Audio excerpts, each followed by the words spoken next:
현충일이죠. 미국에서는 지난 월요일이 메모리얼 데이로 보냈습니다. 여러분, 각 나라의 자기 조국을 위해서 전쟁에 나가 싸우다가 목숨을 잃은 군인들의 죽음을 기리는 날입니다.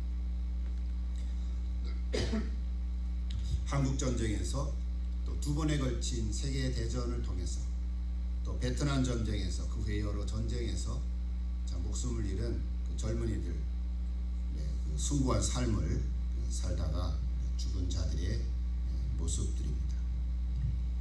그들의 부모나 가족들은 세월이 많이 흘러도 아마 이 날을 결코 잊을 수 없을 것입니다. 한 3년 전인가요?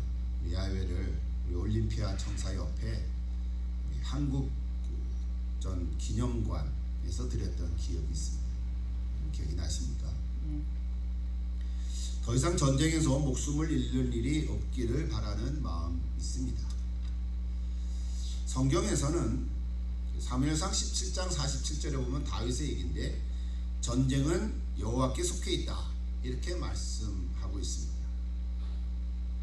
물론 그것은 하나님이 전쟁을 좋아하신다는 이야기는 아닙니다. 전쟁의 두려움에서 하나님께 모든 것을 맡기라 하는 의미입니다. 정의와 진리를 위해서 싸우는 것입니다. 그래서 성전, 거룩한 전쟁 이렇게까지 말을 합니다. 무기의 종류는 달라졌지만 오늘날에도 여전히 전쟁은 계속되고 있습니다. 총칼로 전쟁하지 않지만 핵전쟁도 있고요. 또는 범죄와의 전쟁이라는 단어도 쓰고, 불의와의 전쟁, 마약과의 전쟁, 전쟁이라는 말은 참 많이 일상화되고 쓰고 있습니다. 여러분, 현재 우리가 살고 있는 미국에서도 1년에 전쟁과 같은 일들이 일어나고 있습니다. 부정선거 재검과의 전쟁 중에 하나입니다. 아리조나 주에서 140만 표를 재검했는데 거의 67%가 재검이 되고 있죠. 그 여파로 펜실베니아, 조지아에서도 지금 재검이 시작되고 있습니다. 그 외 많은 주에서도 지금 분위기가 움직여가고 있습니다. 누군가 말에 의하면 미국 전체 주가 다 재검을 할 필요가 있다 이렇게까지도 말하고 있습니다. 아까 얘기했지만 어제 트럼프 45대 전 대통령이 노스캐롤라인에서 연설이 있었습니다. 1시간 넘게 했지만 다 일일이 제가 소개할 필요는 없고요. 여러분 한번 들어보십시오. 우리가 잘 모르는 이야기들이 얼마나 많은지 모릅니다. 새 대통령이 돼서 몇 개월 지나지 않았는데 피부로 와닿는 것들이 참 많아졌지요. 일단 가솔린 값이 확 올라갔죠. 그토록 애를 써서 석유관을 다 이렇게 만들었는데 그걸 다 막고 러시아로 통하는 석유관을 또 개통해버리고 말았어요. 이루 말할 수 없죠. 하나하나 다 따지고. 특별히 텍사스에서 사는 사람들은 그 멕시코 경계선으로 올라오는 그런 난민 혹은 불법 이민자들로 인해서 텍사스주는 지금 골치를 많이 아프고 또 심지어는 이렇게 고소를 한 상태에 있습니다. 이런 얘기를 다 하려고 하는 것이 아니라 오늘 우리가 사는 이 시대가 바로 그와 같다는 것입니다. 우리가 잘 분별해야 할 줄로 믿습니다. 하나님을 믿는 신앙인들에게는 또 다른 의미의 전쟁이 있습니다. 영적 전쟁 이렇게 말합니다. 악한 영과의 전쟁이죠. 우리 주변에 참 악한 사람들이 있습니다. 누가 악한 사람인지 우리가 알 수는 없지만 그들의 삶과 행동과 결과를 보면 저 사람 참 멋있는 사람이고 리더였고 좋아 보이는 사람이었는데 참 악하네 하는 것 우리가 나중에 알게 될 경우가 많이 있습니다. 물론 그 사람이 악해서이지만 그 배후에는 눈에 보이지 아니하는 악한 영들이 있다는 사실 우리가 깨우쳐야 될 줄로 믿습니다. 우리 나신앙이니까 그 배후에는 사탄이 있죠. 사탄의 졸개인 타락한 천사들, 저 악한 영들이 있습니다. 그런 악한 영들이 사람들을 유혹하고 또 자기 사람들로 만들어서 이상의 많은 악들을 저지르고 있는 것을 우리가 볼 수 있습니다. 그러니까 우리가 그 사람들하고 싸우는 게 아니라 사실은 그 악한 영들하고 싸워야 하는 것입니다. 그래서 영적 전쟁의 이야기입니다. 우리 예수 믿는 사람들은 싫든 좋든 우리는 다 영적 전쟁 안에 있습니다. 특히 예수를 믿는 사람들은 영적 전쟁 안에서 날마다 살아가고 있습니다. 이 영적 전쟁은 사실 에덴 동산에서부터 시작이 됐습니다. 하나님께서 하나님의 형상대로 지음받은 사람들을 구원하시기 위해서 사탄과의 영적 전쟁을 선포하셨습니다. 그 영적 전쟁이 클라이막스가 바로 예수님의 십자가에서 이루어졌습니다. 이미 영적 전쟁은 승리했습니다. 이미 우리가 이겼습니다. 사탄이 다 패배를 했습니다. 다만 최종 심판의 마지막 과정을 기다리고 있을 뿐입니다. 요한계시록을 읽어보면 마지막에 하나님께서 이 사탄을 무정에게 가둔다, 그렇게 표현되어 있습니다. 발악을 하고 있는 거죠. 그러나 오늘날도 예수를 믿는 저와 여러분은 크고 작은 일들로 인해서 다 영적 전쟁 안에 있습니다. 여러분 이것에 눈을 뜰 수 있기를 기도합니다. 그래서 단지 예수 믿고 구원받고 천국 가는 거가 목적이긴 하지만, 그러나 이 땅에서 살아있는 동안에는 알게 모르게 영적 전쟁에서 우리는 많은 유혹을 받고 있고 또 많은 경우에 실제로 부딪히고 있습니다. 예수의 이름을 명하노니 귀신아 떠나가라, 뭐 그런 것만이 영적 전쟁이 아닙니다. 우리 삶의 구석구석 가운데 또는 우리 가정 속에 또는 교회와 국가 속에 영적 전쟁의 이야기들이 참으로 많습니다. 제가 처음에 코나에서 그 리오벤이라 그래서 예수전도단 미국 본부에서 공부할 때 영적 전쟁에 대한 그 주제로 공부한 적이 있어요. 그래서 꽤 오래된 얘기죠. 30년 전 얘기인데 지금도 계속 그 강의를 하고 있을 것이에요. 딘 셔먼이라는 분이 거기에 디렉터인데요. 영적 전쟁의 7개의 분야를 얘기합니다. 참 놀랍죠. 그 얘기하면 또 길어지죠.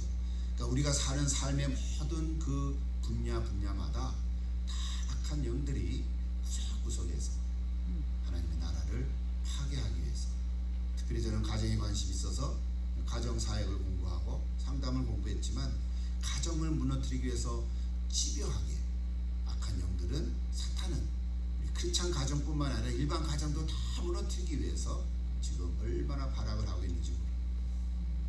동성애 문제뿐만 아니라 이제는 성차별에 대한 얘기도 얼마나 많죠.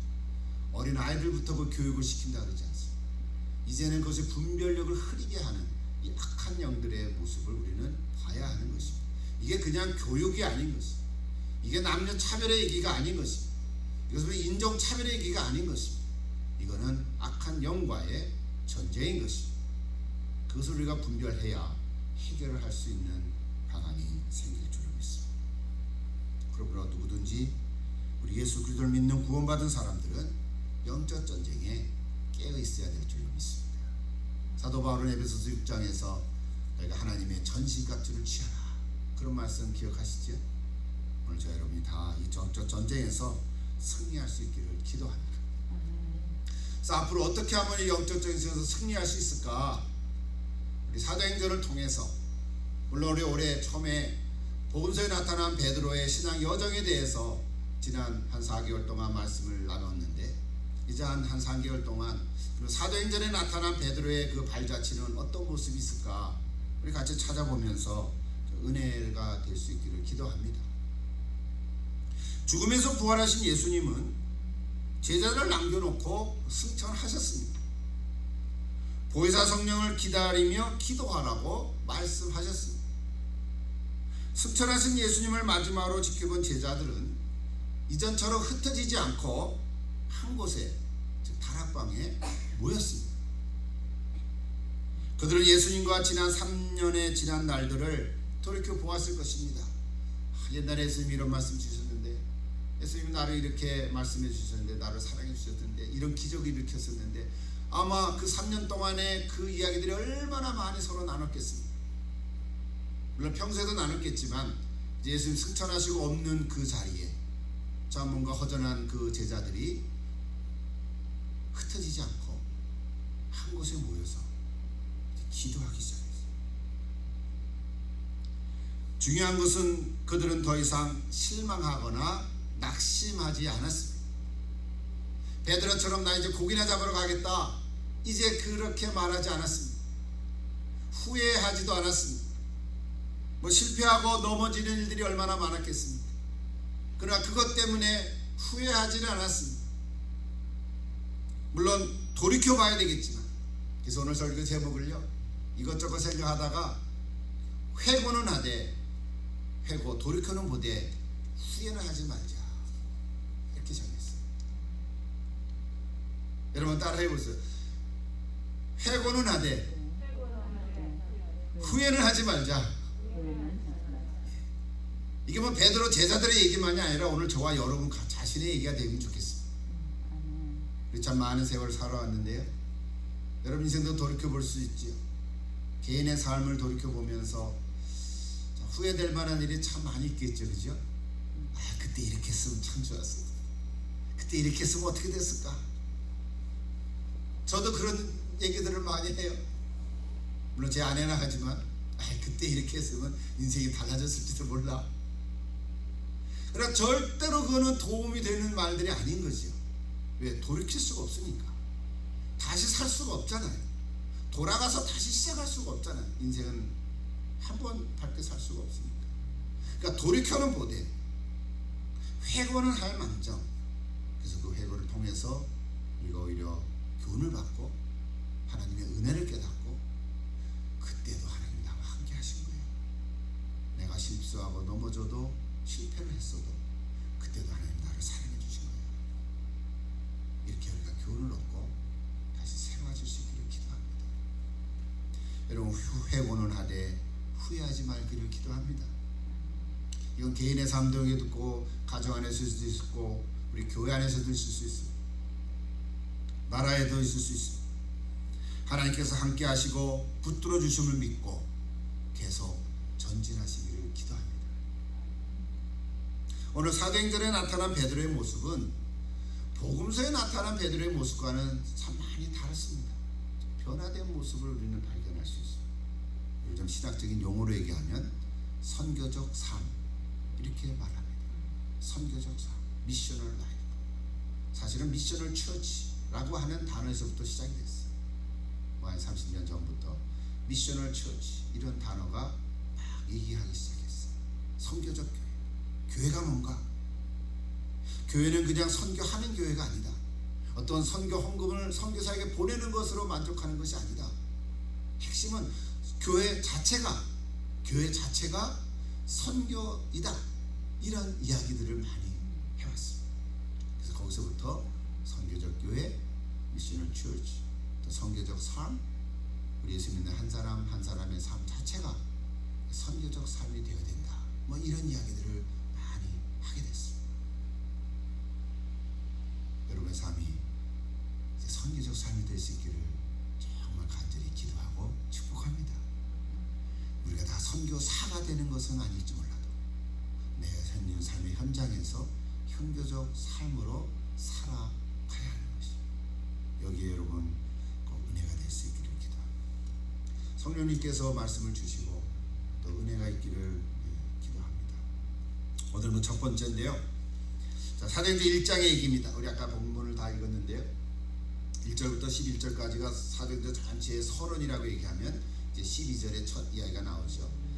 우리가 잘 아는 대로 사도행전에 성령이 임하시는데 그건 2장에 나오잖아요.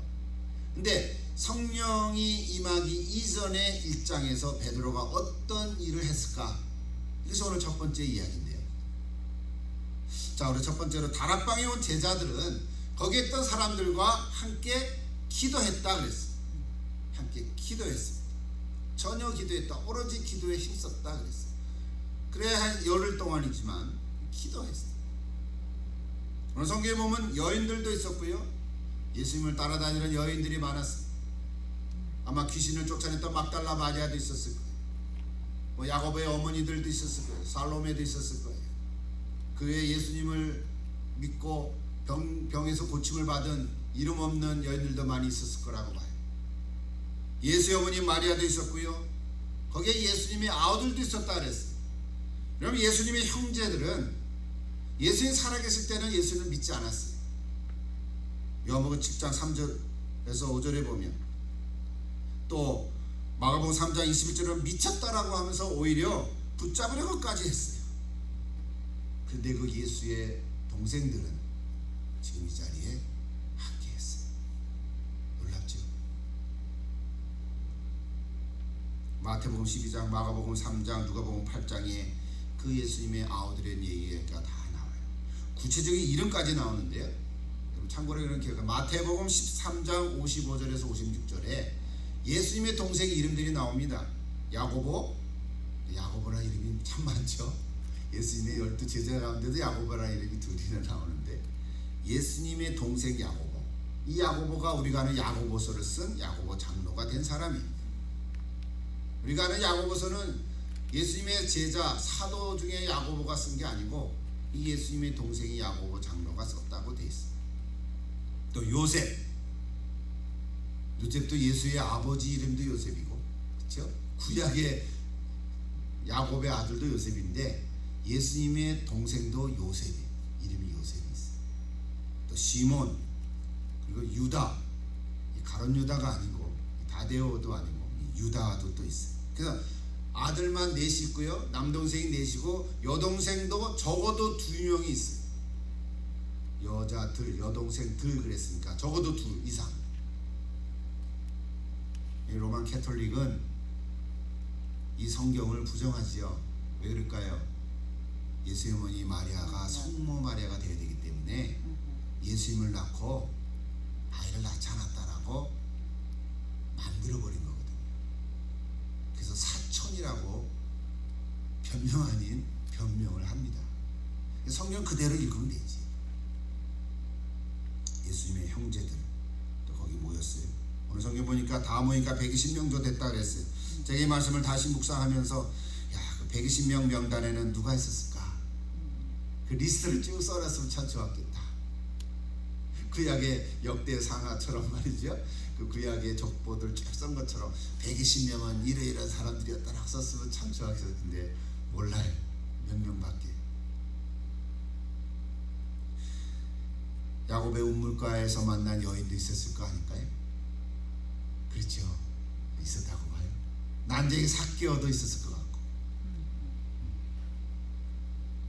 나병에서 깨끗함을 받고 주님께 돌아온 그 한 사람도 있었을 것 같고요. 들것에 실려왔다가 나음을 받은 중풍병자도 있지 않았을까? 그 친구들은 부직하지 않았을까? 니고데모 의원은 어떻을까? 아레마대 요셉은 글쎄 이날은 없었을지 모르죠. 참 이거 다 120명이 누구였을까? 그죠? 제자들은 이전에는 뿔뿔이 흩어지거나 혹 같이 있어도 마음은 다른 곳에 있고 소원도 각기 달랐지만 이제는 하나가 됐어. 예수님이라는 이름 안에 한 장소에 모였고 한 마음으로 한 소원을 가지고 함께 기도했어. 약속하신 보혜사 성령을 기다리며 기도에 힘썼다 그랬어. 사랑하는 여러분, 우리도 한 마음으로 함께 기도하면 하나님께서 역사하실 줄로 믿습니다. 그것이 무엇이든지 우리가 한 마음으로 같이 기도하며, 우리 수주자매님들도 목사님도 기도하셨지만 언제게 하나님의 선한 방법으로 응답될 줄로 믿습니다. 다 결정이 되면 순자매 하나님께 두 손 들고 찬양을 하십시오. 하나님께 영광을 드리십시오. 사람들이 하는 게 아니라 하나님이 하셨다는 고백이 있기를 기도합니다. 물론 주변에 사람들이 했겠지만 궁극적으로는 하나님께서 역사하신 줄로 믿습니다.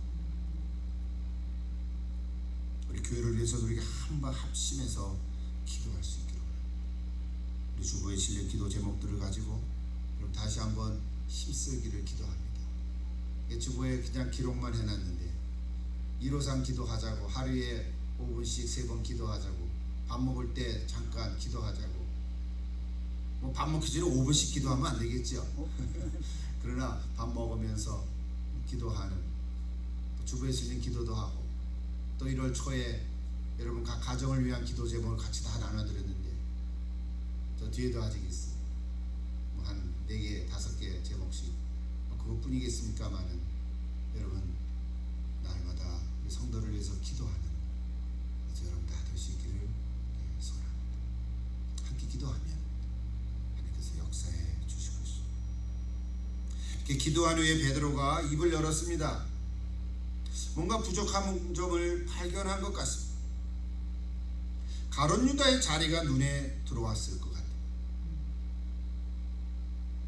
처음에 12제자로 부르심을 받았는데 하나가 비었잖아요.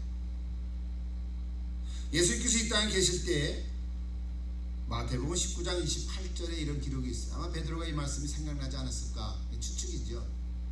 내가 진실로 진실로 너에게 이르노니 세상이 새롭게 되어 인자, 곧 예수님 인자가 자기 영광의 보좌에 앉을 때에 나를 쫓는 너희도 12 보좌에 앉아 이스라엘 12지파를 심판하리라. 이 말씀이 톡 떠올랐을지 모르겠어요. 그렇죠? 기도하는데 갑자기 일어서서 보니까 지금 우리 11제자밖에 없잖아요. 지금 12 보좌에 앉아서 12지파를 심판해라 그랬는데, 물론 12라고 하는 숫자가 히브리적인 의미가 있기는 해요. 구약에도 야곱의 12아들로 12지파가 됐죠. 신약의 12제자가 됐죠. 뭐 12이라는 말이 참 많아요. 계시록에도 12 곱하기 12 해서 144, 1000에서 14만 4천 뭐 이런 숫자적인 의미들이 많이 있지만 어쨌든 지금 베드로가 기도한 이후에 한 자리가 빈 걸 보게 된 거예요. 시편 109편 8절의 말씀을 인용하면서 그 직분을 타인이 취하게 하소서라고 하면서 그 한 자리를 우리가 다시 선택하자고 보존하기를 요청했습니다. 여러분 원래 제자들은 예수님이 직접 부르셨죠. 택했어요. 가시면서. 근데 이제는 제자들이 기도하면서 남은 한 사람을 뽑게 됐죠. 예수님이란 누구를 뽑으셨을까 생각하면서 아마 그 자리를 채우려고 한 것이라고. 물론 여기에 대해서 말들이 많이 있지만 그 얘기를 다 할 필요는 없죠. 왜 베드로가 그 남은 한 자리를 뽑았을까? 이런 질문들도 있어요.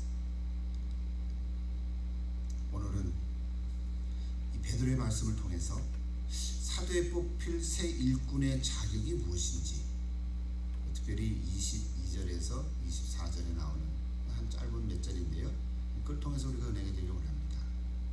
자, 새 일꾼의 자격이 뭘까? 첫째는 21절에 보니까 베드로가 이렇게 얘기했어요. 세례 요한 때부터 예수님이 승천하실 때까지 주님과 함께 다니던 사람이어야 한다.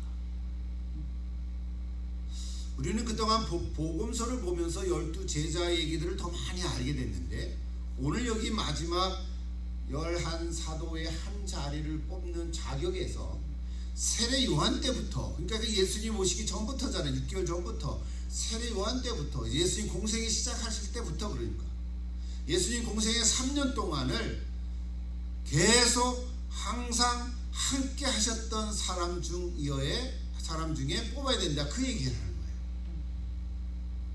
그런 사람도 있을까? 그런 사람이 12제자 아닌가? 아닌 거죠. 12사도는 아니지만 성경에 보면 가끔 나오는데 적어도 70인 제자 가운데 한 사람은 속해 있어야 될 거라고. 70인 제자 이야기 거의 잘 안 하지요.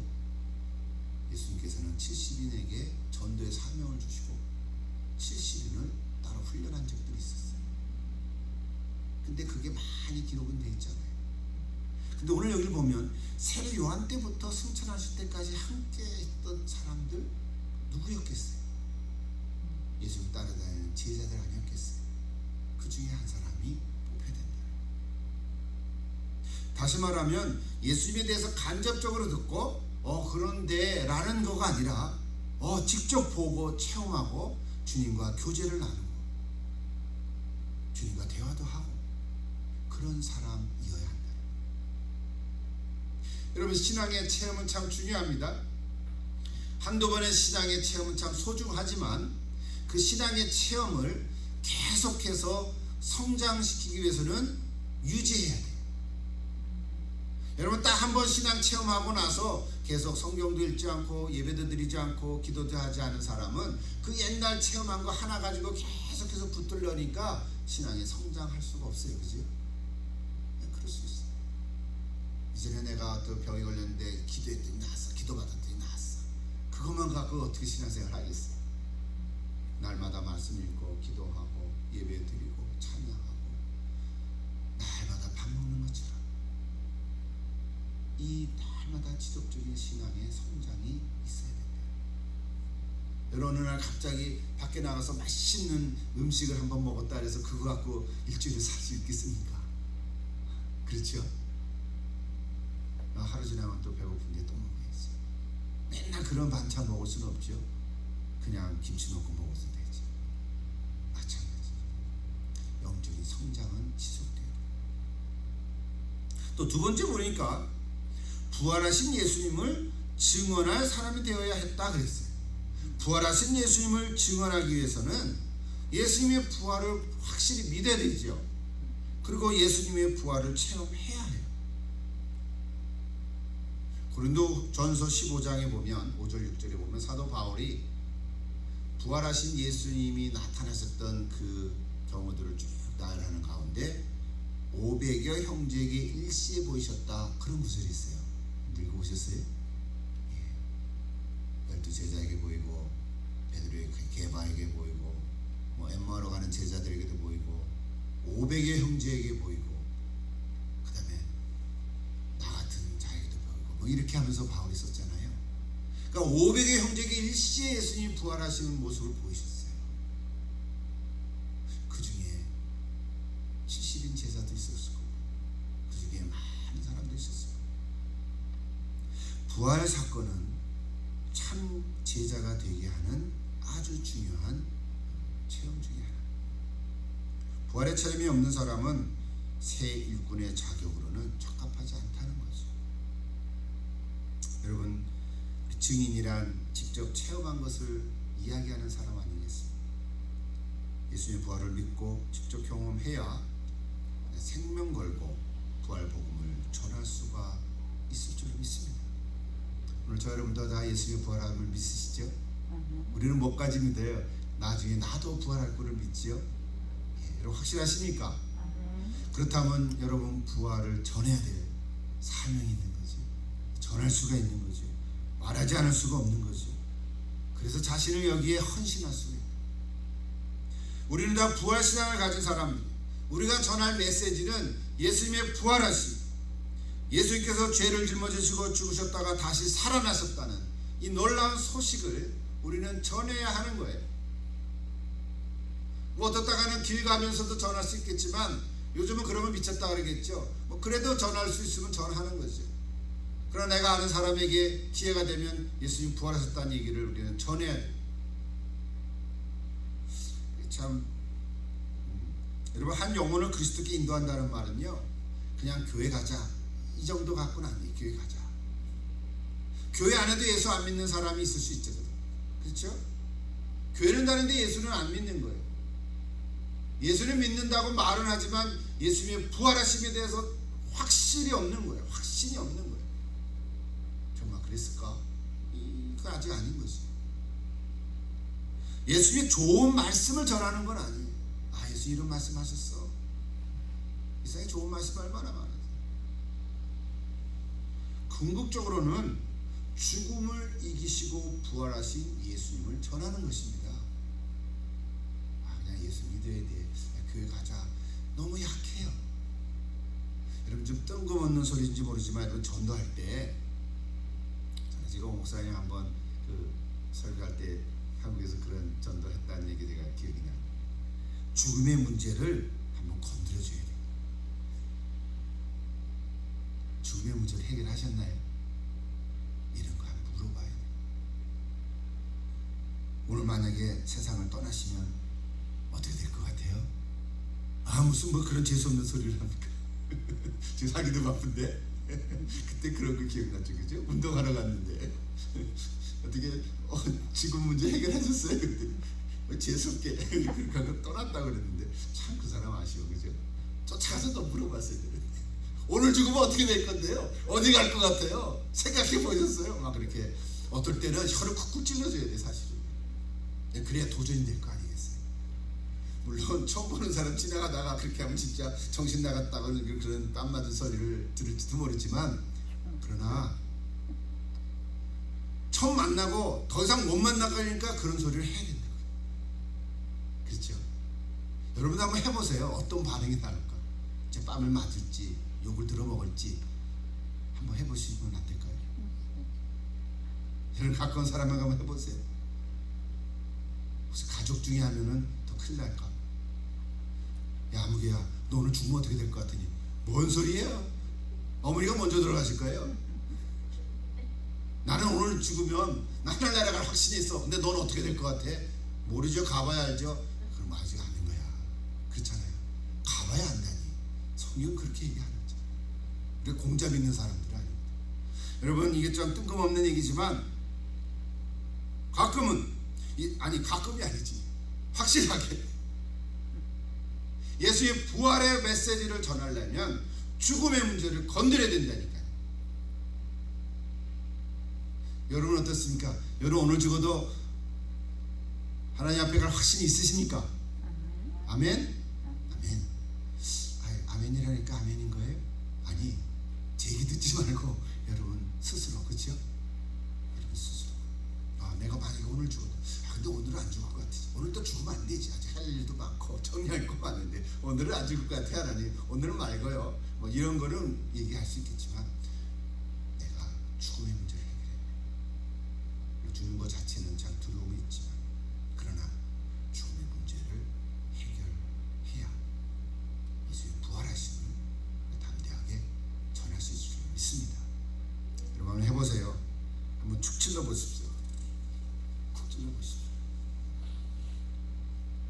자꾸 내가 목사님 이렇게 얘기하는 거는 미안합니다만 좋아서 하는 얘기. 집사님한테도 한번 푹 불러보세요. 밥 먹다가 당신 오늘 죽으면 어떻게 될 것 같아? 뭐라고 답할 것 같아요? 네, 기도해야 돼요. 그래요? 그러면은 오늘 하나님 나 가라 그렇게 말씀하시겠지. 자, 그 다음 우리 너무 길어졌죠. 오늘 새로 한 명이 뽑혀야 할 사람의 자격, 다른 사도들이 추천한 사람이어야 한다 그랬어요. 사람들이 추천했어요. 한 사도를 보충하는 데 있어서 다른 사도들이 추천의 역할이 참 중요해요. 추천은 책임이 따르기 아무나 함부로 추천하지 않거든요. 사도들이 볼 때에 훌륭한 일꾼이고 신실하고 충성된 사람이어야 될 거예요. 그리고 인정받는 사람이 될 거예요. 여러분, 오늘날에도 교회에서 직분자를 선출할 때에는 다른 사람의 추천을 받습니다. 제일 처음에는 구역장의 추천을 받겠죠. 구역원을 제일 잘 가까이서 하니까. 그리고 당회에서 허락을 하고, 또 공동회의에 선거할 수 있는 장로나 권사나 이런, 또 안수 집사 이런 분들을 뽑을 때는 이렇게 허락을 하고 공동회의는 그 성도들이 다 이렇게 선거를 하죠. 그죠? 우리 그렇게 해왔어요. 여기도 2명의 후보자를 세웠어요. 그걸 복수 추천 그래요. 1명 놓고 예스 노 하지 않고 2명을 추천해서 어떤 사람 좋냐 이렇게 선거를 하죠. 그게 정식이에요. 정상이에요. 법으로도 그렇게 되어 있어요. 한 사람은 바사바라고도 하고, 유수도라는 별명이 가진 요셉이라고 해서 유수도란 의로운 자다 이런 뜻이죠. 또 한 사람은 마띠아라는 사람이었어요. 글쎄, 제가 오늘 보면서 사람들의 관점에는 요셉이 더 적합했다고 생각했는지 모르겠어요. 모르죠. 두 사람을 추천했는데, 왜냐하면 요셉 이름이 먼저 나오고, 요셉에 대해서는 다른 두 이름을 소개했죠. 그죠? 바사바라는 이름도 가지고 유스도라는 별명까지도 소개했어요. 근데 마띠아는 달랑 마띠아 하나만 얘기했어요. 어떤 누가 뽑혀도 다 주님의 일을 잘 감당할 사람들이라고 봐요. 자, 이렇게 복수로 추천한 다음에 최종적으로 하나님께서 뽑아주시기를 기도했습니다. 자, 기도가 참 신선했어요. 여러분 24절을 한번 보세요. 24절 25절을 보면 베드로가 이렇게 얘기했어요. 기도하면서 무사람의 마음을 아시는 주여, 이 두 사람 중에 누가 주님께 택하신 바 되어 봉사와 사도의 직분을 대신할 자인지 보이시옵소서. 이렇게 기도했어요. 다 그렇게 기도하죠 우리가. 그래서 기도할 때 선거는 우리 성도들이 하지만 결정하시는 분은 하나님인 줄로 믿습니다. 우리 그렇게 해서 또 우리 장로나 또 집사나 권사를 추천해서 선거하고, 그래서 또 안수도 주고 이렇게 직분을 세우지 않습니까? 여러분 다 그렇게 해서 또 권사님 되시고 다 그렇게 합니다. 이게 다 보이지 않는 하나님의 섭리와 또 인도하심으로. 그래서 우리 직분자는, 목사님 저도 포함해서 우리 직분자들은 다 주님께서 선택하신다, 주님께서 택해 주셨다 하는 확신을 가지셔야 될 줄 믿습니다. 우리가 지금은 사도는 아니지만 우리 교회 안에서의 직분도 마찬가지로 오늘날처럼 무기명 선거로 다수결로 하지 않고, 근데 그들은 제비 뽑기를 했습니다. 참 마음 졸이는 방법 같아요. 제비 뽑기. 이건 구약에서 자주 사용하는 방법이었어요. 제비 뽑는 방법. 하나님의 뜻을 알기 위해서. 근데 제비 뽑기에서는 전제가 뭐가 있어야 되냐면 동등된 자기를 가진 두 사람이 있어요. 한 사람은 이렇고 한 사람은 너무 차이가 나면 그 제비 뽑기 의미가 없잖아요. 그죠? 동등된 사람 어느 정도 그래 제비 뽑기를 하죠. 또는 이스라엘 백성들이 가나안 땅에 들어갔을 때 땅을 분배할 때 제비 뽑았어요. 그죠? 자, 어떤 땅을 가질까? 서로 싸워야 되잖아요. 힘센 사람이 좋은 땅 가질 수는 없잖아요. 그래서 제비 뽑았어요. 여호수아가 그걸 잘했어요. 또 그 중에 아간이라고 하는 사람이 범죄를 저질렀는데 그 범죄 사실을 밝혀낼 때 또 제비를 뽑았어요. 여러분 다 기억합니까? 여호수아에서 나오는 이야기. 또는 재난에 대한 원인을 규명할 때 이렇게 제비를 뽑았어요. 그러니까 좋은 일이든 나쁜 일이든 제비 뽑기를 구약에서는 많이 가끔 사용했습니다. 그러나 함부로 제비 뽑기를 남용해서는 안 된다고 우리 잠언 16장 33절에서도 말하고 있어요. 그런데 신약에 와서는 이게 처음으로 제비 뽑기를 이번에 했어요. 그런데 성경에 보면 이제 성령이 임하시고 나서는 더 이상 제비 뽑기가 한 번도 사용된 적이 없어요. 참 이상하죠? 그냥 기도하고 그냥 하면 그걸로 되는 거예요. 제비 뽑는 방법은 이제는 사용하지 않았어요. 아무도 여기가 마지막이라고 봐요. 근데 그거는 제도의 문제가 아니라 사람의 문제라고 생각해요. 어쨌든 제비를 뽑았는데 누가 됐습니까? 마띠아가 됐어요. 마따디아. 우리는 마띠아가 누군지 잘 알 수가 없습니다. 전에도 후에도 어떤 기록이 없습니다. 이름만 달랑내고 그냥 끝났어요. 그 마띠아가 어떤 행적을 했는지, 누구한테 갔는지, 복음을 전했는지 마띠아에 대한 기록이 전혀 없어요. 이전에도 없고. 자, 아쉽죠? 근데 한 가지 분명한 것은 이 마띠아는 드러나지 않은 일꾼인 것은 분명해요. 그리고 오늘 사도 베드로가 얘기한 것처럼 세례 요한 때부터 예수님께서 승천하시는 날까지 항상 주님을 따라다녔고, 또 부활의 체험이 있었고, 또 지위와 신분이 없어도 자신의 일을 꿋꿋하게 잘해왔다는 사실인 것만은 분명해요. 그 뜻이 하나님의 선물이라는 뜻이거든요. 그러니까 마띠아에게는 참 하나님의 선물을 안겨줬다고 말해요. 무엇보다도 예수님께서 승천하신 이후에도 제자들과 함께하며 그 공동체를 이탈하지 않았다는 사실이에요. 그리고 또 한 가지 발견할 수 있는 것은 그의 겸손함과 순종함이 있었어요. 여러분 생각해 보세요. 놀라운 것은 요셉과 마띠아가 후보로 뽑혔지만 마띠아가 선택된 것으로 그 공동체 안에 어떤 갈등도 발견되지 않았다는 사실이에요. 그렇죠? 요셉이 될 줄 알았는데 마태가 됐네, 이렇게 말한 기록이 없어요. 글쎄 지네들끼리 했는지 모르지만 안 했어요. 없어요. 서로를 인정하고 겸손한 마음으로 하나님의 뜻이 이루어지기를 바랐던 마음 때문이라고 믿습니다. 오늘날에도 우리 교회 안에서 직분자 선거할 때의 모습은 조금 다르긴 해요. 참 오래된 얘기인데, 제가 한국에 있을 때 우리 같이 신학교 공부하는 친구들과 이렇게 목사님들을 찾아뵙고 좀 한 말씀 주세요, 이렇게 교훈을 듣고 그런 적이 있었거든요. 근데 여러 목사님들 찾아다녔는데 그 중에 곽선희 목사님 그때 소망교회 담임 목사를 하셨을 때인데요, 이런 얘기 들었어요. 장로 선거에서 탈락된 안수 집사들 중에는 교회 안티그룹을 형성하는 경우가 많다. 그때는 뭐가 뭔지 몰랐어요, 우리가.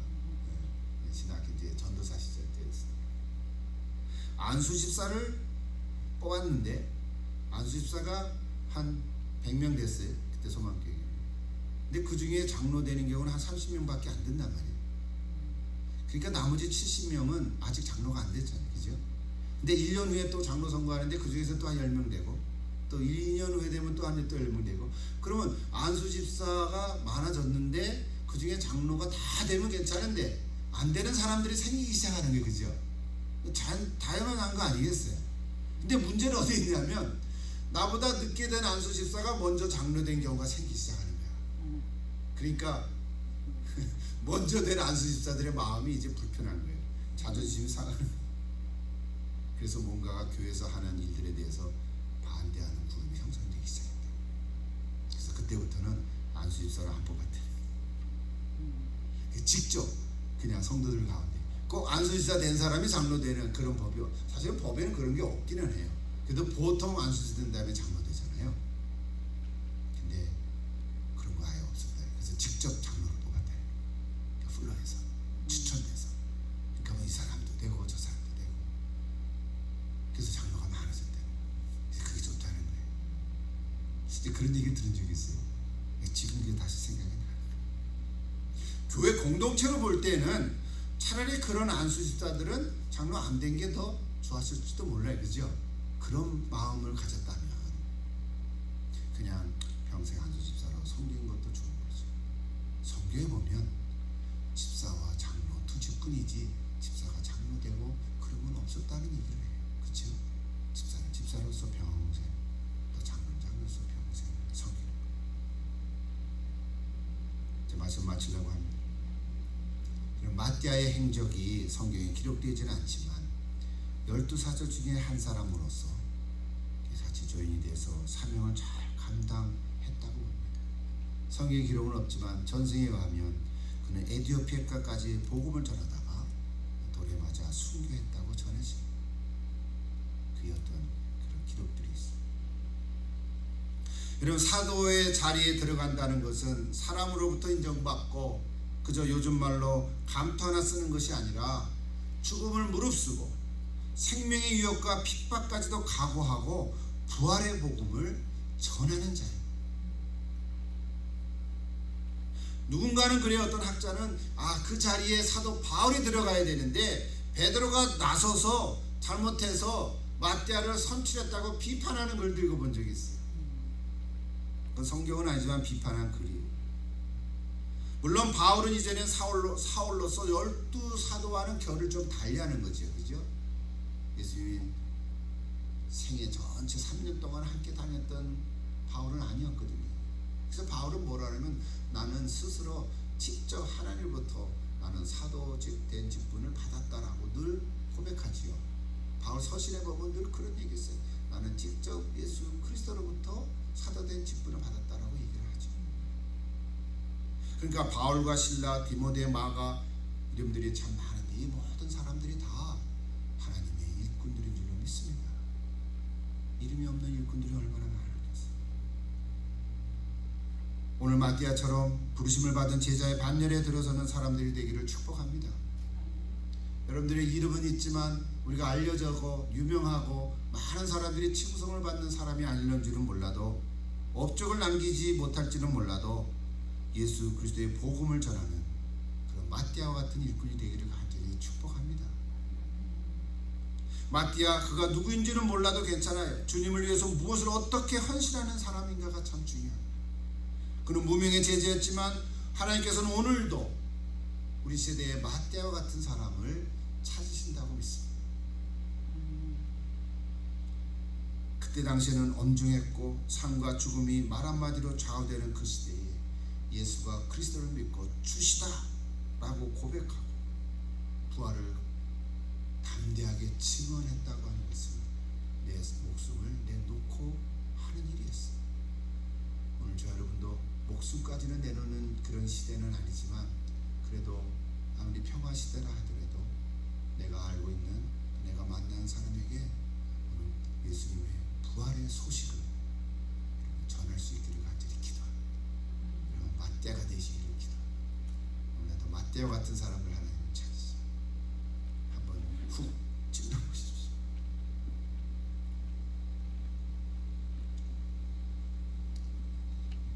하나님의 은혜가 그 여러분 가운데 함께 있기를 기도합니다. 이렇게 기도하십시다. 아버지 하나님,